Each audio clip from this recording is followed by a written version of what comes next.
missing Detroit teenager rallying to bring attention to her case. Thank you so much for joining us for 7 News Detroit at 6. I'm Carolyn Clifford. And I'm Mike Duffy. Some family members believe a registered sex offender is behind her disappearance, and they say he's no stranger to the girl or her closest relatives. 7 News Detroit reporter Kimberly Craig spoke to some family members who gathered outside a Wayne County courthouse.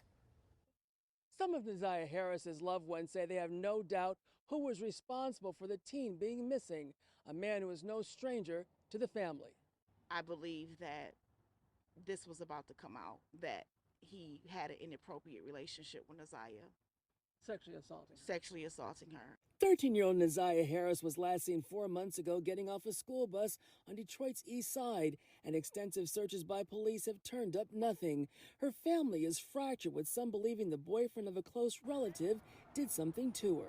Do you think he had been sexually abusing her? Yes. He's been in prison for being a child predator. The 41-year-old man some of ZIYAH's relatives believe is responsible is a registered sex offender. He spent about 10 years in prison for sexually assaulting a child.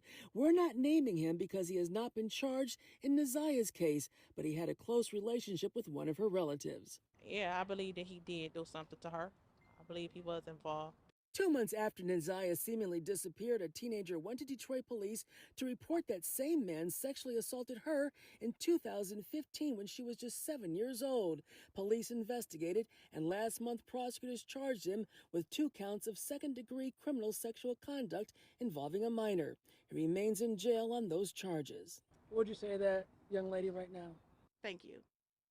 And I'm right here with you. My heart goes out to you. After seeing ZIYAH's story, they decided hey, we need to do something. One of ZIYAH's relatives said just 2 years ago she contacted Child Protective Services about the man after hearing he may have harmed some children during a sleepover in Macomb County. The children retracted their stories after being questioned by the adults involved for hours on end into the next day. Then all of a sudden they said that the kids lied because he wouldn't give them money. All they hope now is to find ZIYAH as they wait to see if the man could be charged in her case. There's charges pending for other matters. We're grateful for that. We want to see justice happen for ZIYAH. In Detroit, Kimberly Craig, 7 News Detroit. Thank you, Kim.